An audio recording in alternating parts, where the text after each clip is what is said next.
Hello everyone, আমাদের আটবন্ধন ত্রিপলি চ্যানেলের পক্ষ থেকে আমি মুস্তাফিজুর রহমান আপনাদের স্বাগতম। আপনাদের জন্য একটি নতুন ভিডিও নিয়ে এসেছি।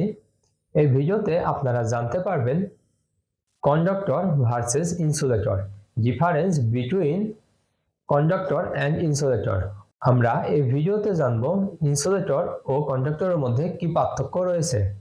তো চলুন দেরি না করে আমরা ভিডিওটি শুরু করি। কন্ডাক্টর ভার্সেস ইনসুলেটর, এখানে কন্ডাক্টর ও ইনসুলেটরের চিত্র দেখানো হয়েছে। কন্ডাক্টর এবং ইনসুলেটর এমন শব্দ যা বর্ণনা করে যে প্রদত্ত উপাদানের বিদ্যুৎ বা তাপ পরিচালনার জন্য অনুকূল বৈশিষ্ট্য রয়েছে। কন্ডাক্টর ও ইনসুলেটরের আরেকটি চিত্র দেখানো হলো এখানে ভালোভাবে বোঝার জন্য।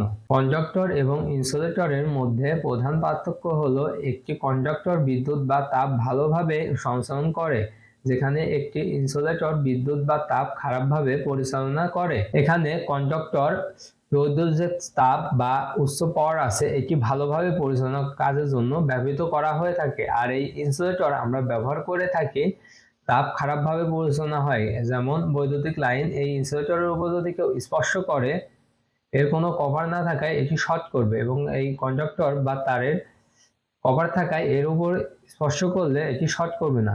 এজন্য বলা যায় কন্ডাক্টরের মধ্যে দিয়ে তার লাইন ভালোভাবে পরিচালনা করে যায় এবং এই ইনসুলেটরের মধ্যে লাইন খারাপভাবে পরিচালনা করে থাকে। এই ভিডিওতে আমি আপনাদের বৈদ্যুতিক পরিবাহী এবং ইনসুলেটরের মধ্যে কিছু পার্থক্য দেখাবো। Conductor, insulator. কন্ডাক্টর হলো এমন একটি উপাদান যা বৈদ্যুতিক প্রবাহ বা তাপকে এর মধ্য দিয়ে যেতে দেয়।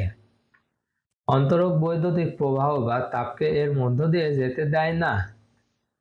কন্ডাক্টরদের মধ্যে মুক্ত ইলেকট্রন রয়েছে যা তাদের পরিবাহী হওয়ার ক্ষমতার কারণ। ইনসুলেটরের মুক্ত ইলেকট্রন নেই, তাই তাদের এই ক্ষমতাও নেই।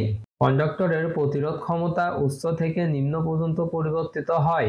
একটি অন্তরক এর প্রতিরোধ ক্ষমতা খুবই বেশি। ধাতু সাধারণত পরিবাহী হয়, অধাতু সাধারণত অন্তরক হয়। এখানে কন্ডাক্টরের ক্ষেত্রে ধাতু আমাদের পরিবাহী এবং পরিচালনার জন্য উপযোগী এবং অধাতু সাধারণত অন্তরকের হয়ে থাকে। কন্ডাক্টরগুলি সাধারণত তার এবং বৈদ্যুতিক সার্কিট তৈরি করতে ব্যবহৃত হয়।